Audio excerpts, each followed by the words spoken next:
Welcome to PS VGR news.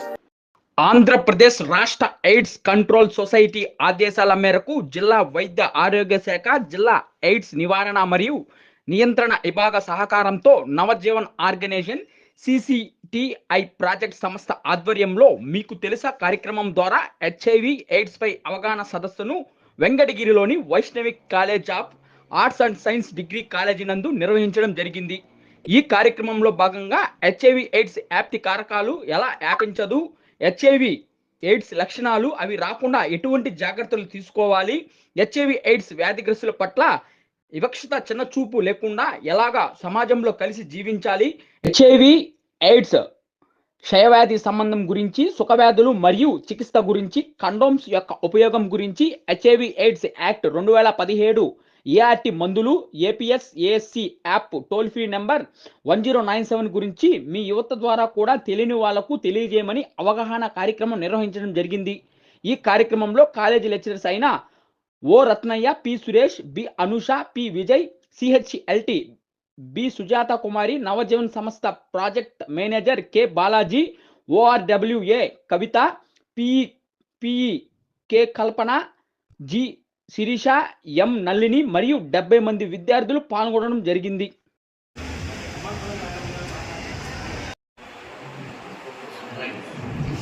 మానవ శరీరము immune అంటే వ్యాధి నిరోధక శక్తి, డెఫిషియన్సీ అంటే తగ్గించే, వైరస్ అంటే క్రిమి. ఓకేనా?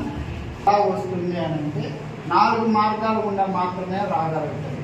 ఆ 4 మార్గాలు మనం కనుక పాటించకపోతే అది మన జోలికి అనేది రాదు. ఆ 4 మార్గాలు ఏంటంటే అన్సెక్స్ సెక్స్ అంటే ఆబ్జెక్టివ్ ఏంటంటే జనాల్లో హెచ్ఐవి మీద అవేర్నెస్ కలిగిస్తూ వాళ్ళకి కొన్ని మంచి మార్కులు చేసి ఎలాంటి జాగ్రత్త చర్యలు పాటిస్తే హెచ్ఐవి రాకుండా ఉంటుంది, నివారణ చర్యలు ఏమేమి తీసుకోవాలి అనే ఉద్దేశంతో, ఏమేమి తీసుకుంటే హెచ్ఐవి బారిన పడకుండా ఉంటామనే ఉద్దేశంతో వాళ్ళకి అవేర్నెస్ ఫీల్డ్ లెవెల్లో కానీ కొన్ని కాలేజెస్లోకి వెళ్ళి యూత్కి వెళ్ళి ఇస్తూ ఉంటాము. డైరెక్ట్గా ఫీల్డ్కి వెళ్ళి ఇచ్చేది ఏంటంటే డైరెక్ట్గా వాళ్ళకే చేరుతుంది. మిమ్మల్ని సెలెక్ట్ చేసుకోవడం ఎందుకంటే యాజ్ యూత్గా మీ చుట్టుపక్కల ఉన్న వాళ్ళకి మీరే ఒక ఎడ్యుకేటెడ్ పీపుల్గా మీరు తెలియజేస్తారనే ఉద్దేశంతో. ఎవరైనా మిమ్మల్ని అడిగారనుకోండి, పలానా డబ్బు వస్తున్నాయి, దానికి ఎలా నివారణ చేయాలి, ఒకవేళ పొరపాటున వస్తే ఎలాంటి జాగ్రత్తలు తీసుకోవాలని అడిగినప్పుడు మీరు తెలియదంటే బాగోదు కదా. అందుకని మిమ్మల్ని చెప్తే మీ ద్వారా ఇంకొంచెం ఎక్కువ మందికి స్ప్రెడ్ అవుతుందనే ఉద్దేశంతో కొన్ని కాలేజీలు సెలెక్ట్ చేసుకున్నాము. అట్లా సెలెక్ట్ చేసుకునేందుకు ఇక్కడ రావడానికి పర్మిషన్ ఇచ్చినటువంటి మన వైష్ణవి కాలేజ్ కరస్పాండెంట్ సార్ గారికి, సార్ గారికి, మిగతా ఇక్కడ ఉన్నటువంటి లెక్చరర్స్కి ముందు కృతజ్ఞతలు జరుపుకుంటూ మీ కోఆపరేషన్తో ఒక 5 నిమిషాలు దాని గురించి చెప్తామని వచ్చాను. ఓకేనా? దానికి కూడా 99% ఈ first point main reason. Second వచ్చేసి అన్సేఫ్ బ్లడ్ ట్రాన్స్మిషన్. ఏమైనా యాక్సిడెంట్ అయ్యి హాస్పిటల్కి వెళ్ళినప్పుడు బ్లడ్ తప్పినప్పుడు బ్లడ్ తీసి ఎక్కిస్తుంటారు కదా, అవతల వ్యక్తి బ్లడ్ కనుక ప్యూరిఫై చేయకుండా ఏదో అడావుడిగా మనిషిని బతికిచ్చేయాలని అంత అవేర్నెస్ లేక కనుక డాక్టర్ కనుక ఎక్కిచ్చేసాడంటే అవతల వ్యక్తిలో కనుక వైరస్ ఉంటే యువతల వ్యక్తి కూడా వచ్చేస్తుంది. మూడోది unsafe needles and syringes sharing. అంటే కలుషితమైనటువంటి సూదులు, సిరంజులు. ఇప్పుడు ఎవరు వాడుతున్నారు సార్ కలుషితమైన సూదులు, సిరంజులు? అందరూ ఫ్రెష్ నీడిల్స్, ఫ్రెష్ సిరంజులు. ఏ డాక్టర్ కూడా అట్లా వాడడం లేదు కదా.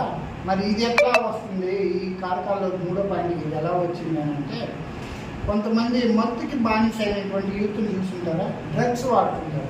కొంతమంది కర్చీఫ్లు వేసుకుంటారు, కొంతమంది ఇట్లా వేసుకొని ముందు చూస్తుంటారు డ్రగ్స్ మత్తు కోసం. కొంతమంది నీడిల్స్ ఏం తీసుకుంటారు మత్తు కోసం. అట్లా బ్యాచ్ కొంతమంది బ్యాచ్ కూర్చొని సిగరెట్లు, పాంపరాలు ఎలా అయితే షేర్ చేసుకుంటారు, ఒక 4 బ్యాచ్లు కూర్చొని అట్లే ఈ డ్రగ్స్ కూడా షేర్ చేసుకుంటారు. వాళ్ళు ఒకరు కూర్చి నీళ్ళే ఇంకొకరు కూర్చుకుంటారు. 4 వెంటనే 1 నిమిషం లోపల 4 కూర్చేసుకుంటారు.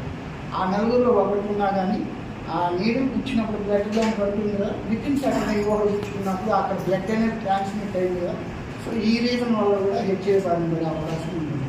4వ రీజన్ ఏంటంటే, ఆల్రెడీ హెచ్ఐవి సోకిన తల్లి కనుక ఉంటే ఆ తర్వాత ప్రెగ్నెన్సీ కన్సీవ్ అయితే ఆ పుట్టబోయే బిడ్డకి వచ్చే ఛాన్స్ అయితే ఉంది.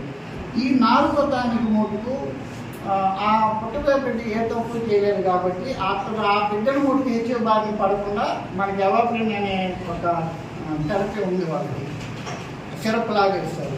అది తీసుకుంటే కనుక వాళ్ళకి హెచ్ఐవి బారిన అనేది ఆ బిడ్డ గురి కాదు. మిగతా 3 ఉన్నాయి కదా, అవి మన యొక్క అజ్ఞానంతో మన యొక్క అవివేకంతో తెచ్చుకునే రీజన్స్. సో ఆ 3కి కనుక మనం దూరం ఉంటే, ఏ 3 అండి? Illegal sex acts without safety, రెండోది unsafe blood transmission, unsafe needles and syringes sharing. ఈ మూడు కనుక దూరంగా హెచ్ అనేది మన ఒంట్లోకి రాదు.